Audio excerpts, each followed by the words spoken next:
Hello friends, welcome to the channel. आज हम करेंगे कंप्यूटर का मॉक टेस्ट। तो चलिए शुरू करते हैं। फर्स्ट क्वेश्चन हमारा, नीचे दी गई एमएस एक्सेल शीट में समीफ A1 से लेकर B6 और B3 लगाने पर हमें क्या दिखाई देगा। तो हम एक बार इसमें लगा के देख लेते हैं। ठीक है, हम इसको थोड़ा बड़ा कर लेते हैं। यहाँ पे जैसे कि इसमें दे रखा है 3, 20, 90, 50, 60 और 100। यहाँ पे लिख लेते हैं 3, 20, 90, 50, 60 और 100। ठीक है, उसके बाद सेकेंड लाइन में है 40, 10, 50, 70, 50, 120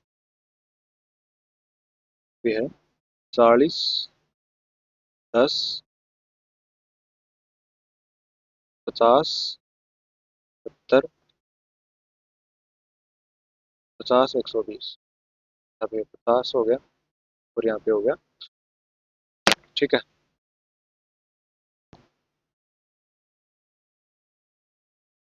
ये हो गया। अभी अगर हम इसमें समीफ समीफ का फॉर्मूला लगाते हैं SUMIF। समीफ का अगर हमने फॉर्मूला लगाया इसमें, तो हमने रेंज दे दी, इसमें बता रखी है रेंज। तो हमने रेंज ये वाली दे दी पूरी की पूरी। ठीक है, और इसमें क्राइटेरिया क्या बता रखा है, क्राइटेरिया बता रखा है कि इसमें होना चाहिए सिर्फ और सिर्फ 50। ठीक है, तो हम यहाँ पे लगा देंगे। क्या दे रखा है उसमें, दे रखा है B3। ठीक है, तो हम यहाँ पे लिख देंगे B3। B3 की वैल्यू 50। ठीक है, एंटर करेंगे तो हमारे पास कितना आ जाएगा, हमारे पास आ जाएगा 150।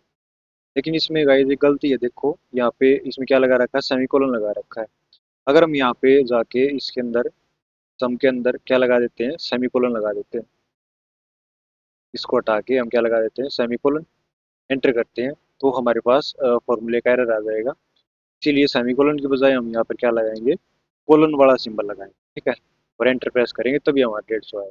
ठीक है, तो फर्स्ट क्वेश्चन का आंसर कौन सा हो जाएगा, फर्स्ट क्वेश्चन का आंसर हो जाएगा हमारे पास ऑप्शन नंबर सी। ठीक है, तो 150 आ जाएगा। बस एक थोड़ी छोटी सी गलती है ये समीप वाले में। ठीक है, तो नेक्स्ट क्वेश्चन है question number second.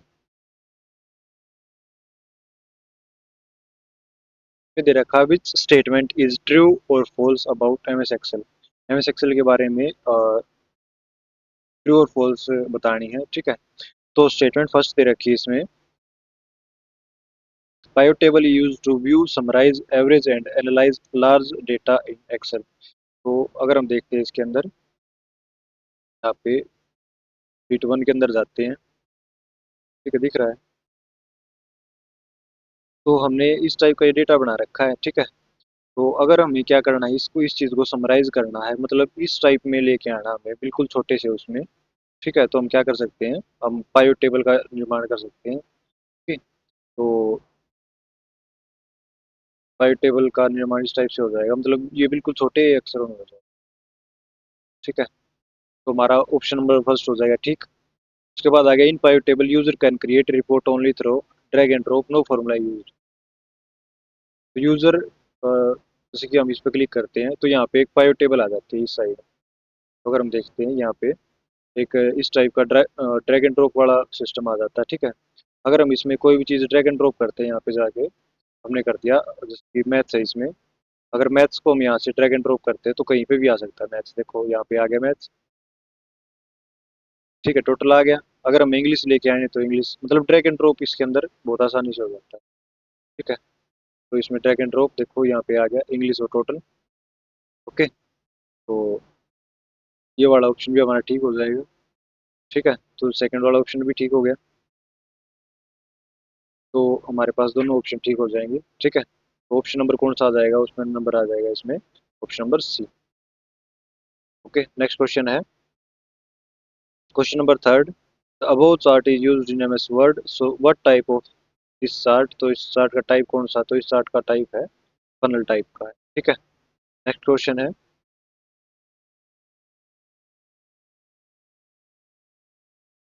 Question number four दे रखा है इसमें, विच एमएस एक्सेल 365 में सेल को एडिट मोड में लाने के लिए इसमें आप परिवर्तन कर सकें निम्नलिखित में से किस शॉर्टकट का यूज किया जाता है। तो अगर हम इसमें देखते हैं, अगर हमें इसमें एडिट करना है कि कोई भी चीज़ को, दिख रहा है, अगर हमें इस ग्रैंड टोटल में एडिट करना है, हम इस पर क्लिक करते हैं और हम F2 दबा देते हैं। F2 से क्या होगा, F2 से ये एडिट मोड के अंदर आ जाएगी, ठीक है। तो हमारा ऑप्शन कौन सा हो जाएगा, हमारा ऑप्शन हो जाएगा इसमें ऑप्शन नंबर बी, F2, ठीक है। नेक्स्ट क्वेश्चन है क्वेश्चन नंबर 5। एक IBM समदर्शी कंप्यूटर में एक कौन सा मॉडिफायर की कुंजी नहीं है। तो यहाँ पे अगर देखते हैं, कंट्रोल भी एक मॉडिफायर होता है, ठीक है। शिफ्ट भी एक मॉडिफायर होता है और विंडो कीज भी एक मॉडिफायर होता है। और इसके अलावा अगर हम देखते हैं तो हमारे पास ओल्ट भी हमारा एक मॉडिफायर होता है, लेकिन टैब क्या करता है, नेविगेशन के काम आता है। मतलब इंडेंटेशन बढ़ाना हो या फिर किसी भी सेल के आगे पीछे जाना हो तो हम किसका यूज करते हैं, टैब का यूज करते हैं। तो हमारा ऑप्शन नंबर हो जाएगा ऑप्शन नंबर सी, ठीक है। नेक्स्ट क्वेश्चन है क्वेश्चन नंबर 6। डेटा को बनाए रखने के लिए निम्नलिखित में से किस प्रकार की मेमोरी को लगातार रिफ्रेश करना पड़ता है। तो ये वाली होगी डायनेमिक रैंडम एक्सेस मेमोरी, इसको लगातार रिफ्रेश करना पड़ता है, ठीक है। तो ये हो जाएगी हमारी dynamic random access memory. S RAM क्या होती है, एस रैम होती है स्टैटिक रैंडम एक्सेस मेमोरी, ठीक है। रोम का मतलब क्या होता है, रोम का मतलब होता है रैंडम रीड ओनली मेमोरी, ठीक है। नेक्स्ट क्वेश्चन है क्वेश्चन नंबर 7। एमएस एक्सेल का निम्नलिखित में से कौन सा फंक्शन प्रत्येक वैल्यू के बीच के स्पेस को छोड़ते हुए उस स्पेस को हटाता है। तो अगर हम इसमें एमएस एक्सेल में जाके देखते हैं, यहाँ पे हमने लगा दिया ट्रिम का फॉर्मूला इक्वल टू ट्रिम। हमने दे दिया कोई भी टेक्स्ट, जैसे कि हमने कोई भी स्पेस दे रखा है यहाँ पे, ठीक है। और यहाँ पे लिख दिया राम और एंटर कर दिया, तो क्या इसने क्या किया, इस स्पेस को हटा रखा है।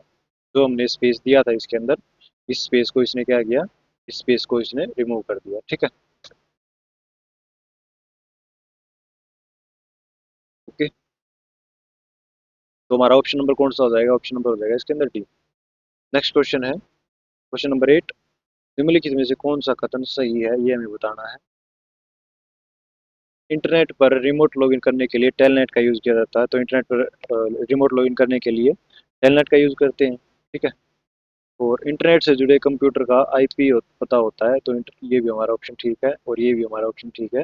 तो हमारे पास दोनों ऑप्शन सही हो जाएंगे, ठीक है। तो फर्स्ट और सेकंड दोनों, तो ऑप्शन नंबर आ जाएगा इसके अंदर भी। ओके, नेक्स्ट क्वेश्चन है क्वेश्चन नंबर 9 बता रखा है। MS वर्ड 365 में दस्तावेज स्वरूप में बुलेट और संख्याकन का प्राथमिक उद्देश्य क्या होता है। तो इसका उद्देश्य बताना कि हम बुलेट क्यों लगाते हैं। बुलेट इसलिए लगाते हैं कि उसको सूचियों में to organise information into list और सीक्वेंस का यूज करते हैं, बुलेट्स का यूज करते हैं, ठीक है। नेक्स्ट क्वेश्चन है question number 10। An error in a computer is also known as. Computer में अगर कोई भी एरर आ जाता है, मतलब त्रुटि आ जाती है, तो उसे क्या कहा जाता है, उसे कहा जाता है बग, ठीक है। तो ऑप्शन नंबर हो जाएगा इसका बी। नेक्स्ट क्वेश्चन है question number 11। How is the display size of A monitor is measured. Monitor का डिस्प्ले साइज किस हिसाब से मेजर किया जाता है, लंबाई के हिसाब से नहीं, ये नहीं होगा। हॉरिजॉन्टली भी नहीं, वर्टिकली भी नहीं, ये होगा डायगनली, ठीक है। जैसे कि ये वाली स्क्रीन है पूरी पूरी, अगर हम इसको देखते हैं तो यहाँ से लेकर यहाँ तक इस टाइप से हम क्या करते हैं, इसकी मेजरमेंट करते हैं, ओके। उसके बाद नेक्स्ट क्वेश्चन है क्वेश्चन नंबर 12 में दे रखा है। निम्नलिखित में से कौन सा माइक्रोसॉफ्ट वर्ड 365 में टेबल शैली का एक उदाहरण है। तो यहाँ पे अगर हम देखते हैं शिकागो मैनुअल ऑफ स्टाइल, ये नहीं होगा। प्लेन ग्रिड वाला ऑप्शन, ठीक है, ये वाला भी नहीं होगा और ये वाला भी नहीं होगा। तो हमारा ऑप्शन नंबर कौन सा हो जाएगा, ऑप्शन नंबर बी हो जाएगा, ओके। नेक्स्ट क्वेश्चन है क्वेश्चन नंबर 13 में दे रखा है। निम्नलिखित में से कौन सा कथन सत्य है, सही है। MS वर्ड में एक टेक्स्ट एक साथ इटैलिक और बोल्ड नहीं हो सकते। तो हम इसमें एक साथ बोल्ड इटैलिक दोनों कर सकते हैं, अंडरलाइन भी कर सकते हैं। तो हमारा ऑप्शन नंबर ठीक हो जाएगा पहला, ओके। चल भी गलत हो जाएगा क्योंकि हम इसमें कर सकते हैं, ठीक है, होता है। अगर हम इसे मैनुअली कर दें तो हमारा ये भी हो सकता है, तो हमारा ऑप्शन नंबर सेकंड भी गलत हो जाएगा, ठीक है। तो कौन सा सही है हमें ये बताना है, तो वो सा भी सही नहीं है। ठीक है, तो ऑप्शन नंबर हो जाएगा फर्स्ट। ओके। नेक्स्ट क्वेश्चन है क्वेश्चन नंबर 14। इसमें दे रखा है एक्सेल में स्क्रॉलिंग करते हुए डैश का उपयोग करके हैंडलिंग को दृश्यमान बनाया जा सकता है। Make headline visible even while scrolling in Excel can be done by using. तो अगर हम इसके अंदर आते हैं, यहाँ पे दिख रहा है, हाँ दिख रहा है। ठीक है, थोड़ा नीचे कर लेते हैं। हमें इस हेडलाइन को दिखाना है, name roll number maths Hindi English, इस वाली हेडलाइन को हमें दिखाना है, इस वाली को। तो हम क्या करेंगे, इस वाली को सेलेक्ट कर लेंगे यहाँ से। ठीक है, और व्यू के अंदर जाके हम फ्रीज पेन्स पे क्लिक करेंगे, तो थोड़ा और नीचे। ठीक है, तो यहाँ पे फ्रीज पेन्स पे जाके और फ्रीज टॉप रो पे क्लिक कर देंगे। ठीक है, तो अभी ये वाली रो हमारी क्या होगी, फ्रीज होगी। अगर हम ऊपर ले जाके देखते हैं तो हमारी फर्स्ट फर्स्ट रो, सिर्फ फर्स्ट रो फ्रीज हो रही है। ठीक है, तो ये हमारी हेडिंग टाइप में होगी। ओके, तो हमारा ऑप्शन नंबर कौन सा हो जाएगा, ऑप्शन नंबर इसके अंदर ऑप्शन हो जाएगा हमारा option number A, freeze panes. ठीक है, नेक्स्ट क्वेश्चन है क्वेश्चन नंबर 15। निम्नलिखित में से कौन सा जोड़ा सही ढंग से सम्मिलित नहीं है। ओल्ट ई, तो मतलब ये बताना है कि गलत कौन सा है। तो कंट्रोल के कट सेलेक्टेड टेक्स्ट, कंट्रोल के का क्या काम होता है, कंट्रोल के का काम होता है, कंट्रोल के का हमारे पास काम होता है हाइपरलिंक बनाना। मतलब किसी भी अन्य डॉक्यूमेंट को उस डॉक्यूमेंट के अंदर हाइपरलिंक के रूप में लेके आना, तो हम किसका यूज करते हैं, कंट्रोल के का यूज करते हैं। लेकिन अगर हमें कोई भी चीज़ कट करनी है तो कट हम किससे कर सकते हैं, तो कट हम कर सकते हैं कंट्रोल एक्स से। अगर हम कंट्रोल एक्स दबाते तो हम क्या कर सकते हैं, कट कर सकते हैं। ठीक है, तो इसका ऑप्शन हो जाएगा ऑप्शन नंबर सी, जो कि गलत बताना था। ठीक है, तो कंट्रोल के का काम होता है हाइपरलिंक लगाना। ओके, नेक्स्ट क्वेश्चन है क्वेश्चन नंबर 16। निम्नलिखित में से कौन सा एक वेब ब्राउजर नहीं है। तो वेब ब्राउजर नहीं है वो बताना है। तो क्रोम एक वेब ब्राउजर है, इंटरनेट एक्सप्लोरर एक वेब ब्राउजर है, ओपेरा भी एक वेब ब्राउजर है, लेकिन हेडूप, हेडूप हमारा वेब ब्राउजर नहीं है। ओके, तो हमारा ऑप्शन नंबर कौन सा हो जाएगा, ऑप्शन नंबर डी। ठीक है, नेक्स्ट क्वेश्चन है क्वेश्चन नंबर 17। इसमें बता रखा है कथन और कथन दे रखे हैं, ईमेल एड्रेस बनाते समय स्पेस वर्ण का उपयोग नहीं किया जा सकता। तो ईमेल एड्रेस बनाते समय ये वाला ऑप्शन ठीक हो जाएगा, क्योंकि हम जो भी ईमेल बनाते हैं वो बिल्कुल एक ही लाइन में बनती जाती है, उसमें स्पेस का यूज बिल्कुल भी नहीं होता। ठीक है, सेकंड कथन दे रखा है इसमें, एक वैध ईमेल एड्रेस में अधिकतम 256 वर्णों का उपयोग किया जा सकता है। तो ये वाला ऑप्शन भी हमारा ठीक हो जाएगा, क्योंकि आगे अधिकतम हम कितने वर्णों का यूज कर सकते हैं, 256 वर्णों का यूज कर सकते हैं। ओके, ठीक है, तो हमारा ऑप्शन नंबर कौन सा हो जाएगा, ऑप्शन नंबर सी हो जाएगा, जिसमें दे रखा है दोनों कथन सत्य हैं, फर्स्ट और सेकंड दोनों ट्रू। ठीक है, नेक्स्ट क्वेश्चन है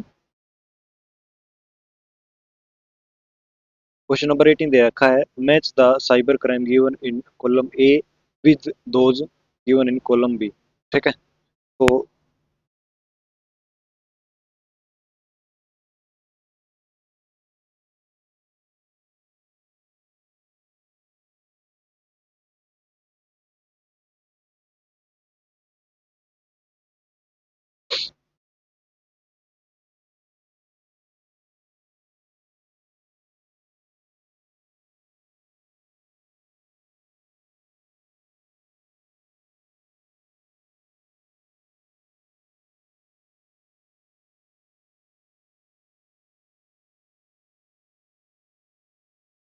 फर्स्ट वाला ऑप्शन इसमें दे रखा है कि एवस ड्रॉपिंग का मतलब होता है silently listening to a stealing data being sent over a network. ठीक है, नेटवर्क पर भेजे गए डेटा को चुपचाप सुनना या चुराना, तो पहले का ऑप्शन हो जाएगा फर्स्ट।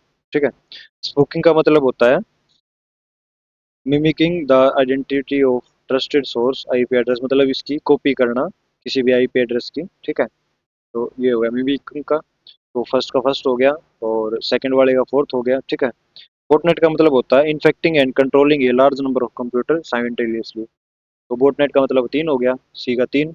और फार्मिंग का मतलब हो गया misleading user by creating a fake website. ठीक है, तो इसका ऑप्शन नंबर कौन सा हो जाएगा, इसका ऑप्शन नंबर हो जाएगा डी। ओके, नेक्स्ट क्वेश्चन है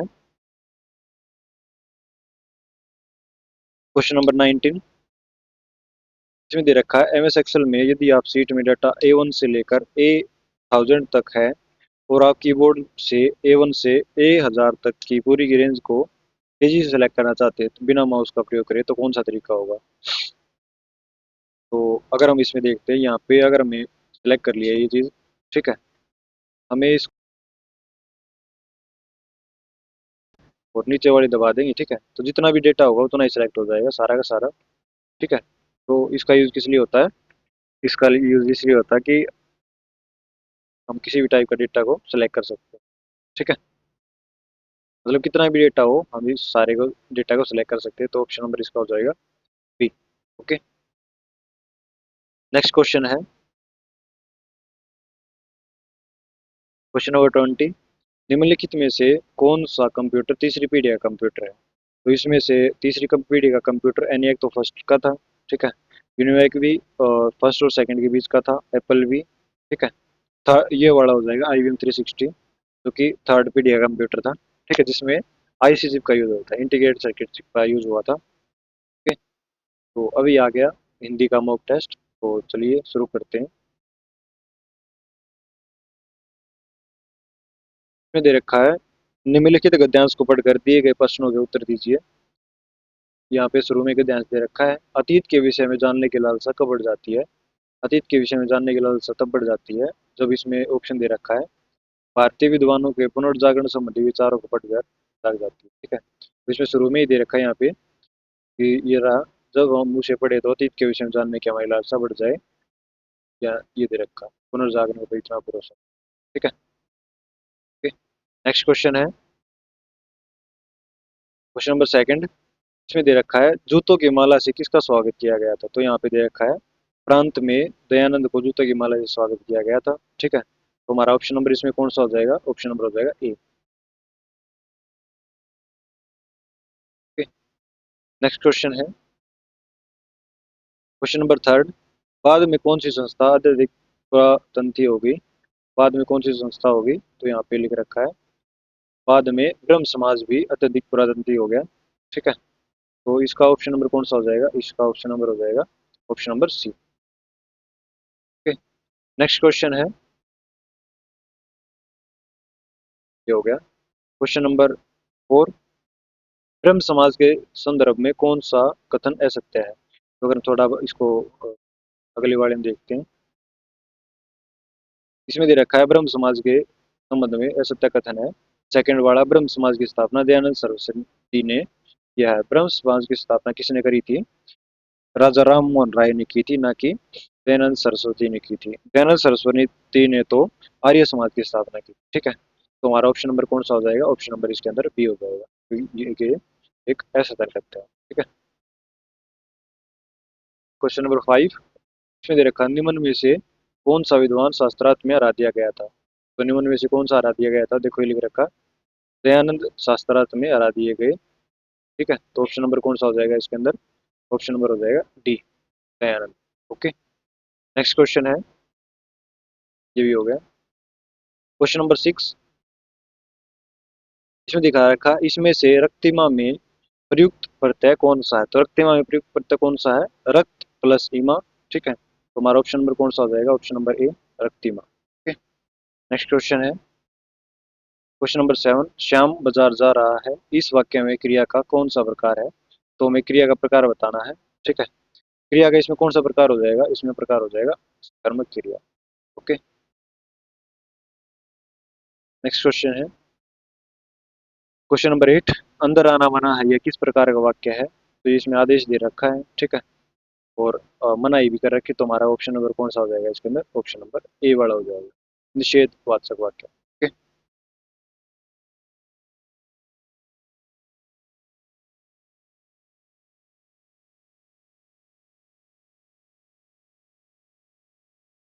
नेक्स्ट क्वेश्चन है क्वेश्चन नंबर 9। इनमें से कौन सा शब्द अली शब्द का अर्थ नहीं है। तो इनमें से शब्द अली शब्द का अर्थ बताना है।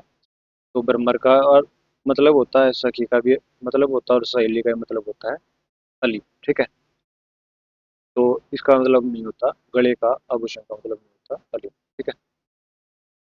नेक्स्ट क्वेश्चन है क्वेश्चन नंबर 10, वह साल भर अनुपस्थित रहा। इस वाक्य के क्रिया विशेषण का किस अनुपयोग है? ठीक है।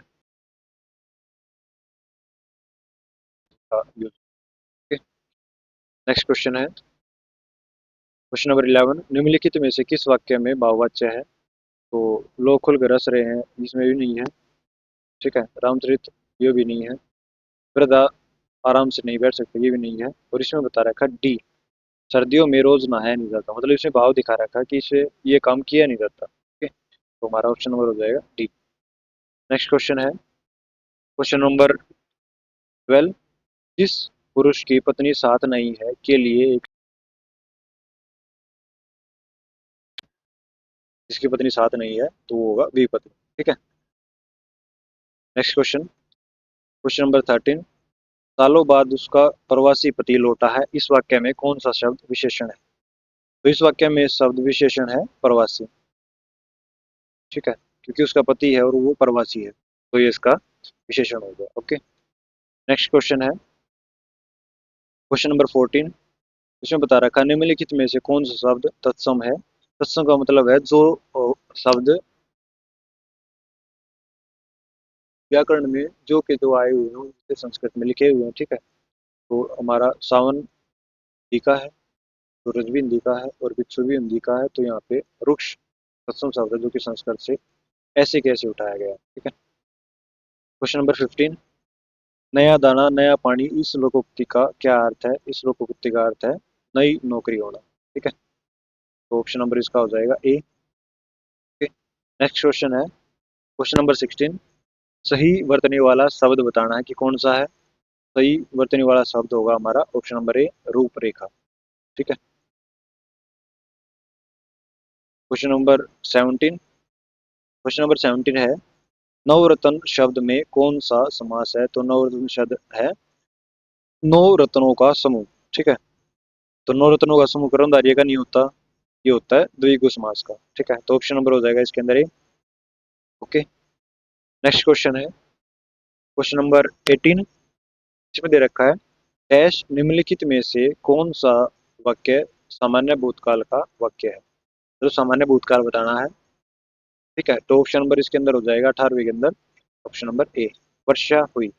सामान्य भूतकाल बताना मतलब बिल्कुल सामान्य बताना। ओके। नेक्स्ट क्वेश्चन है क्वेश्चन नंबर 19, दिए गए विकल्पों में कृपण का विरोध मतलब विलोम शब्द बताना है इसका। ठीक है, कृपण, कृपण का मतलब होता है कंजूस। ओके, तो कंजूस का हो जाएगा ऑप्शन नंबर सी, विलोम शब्द।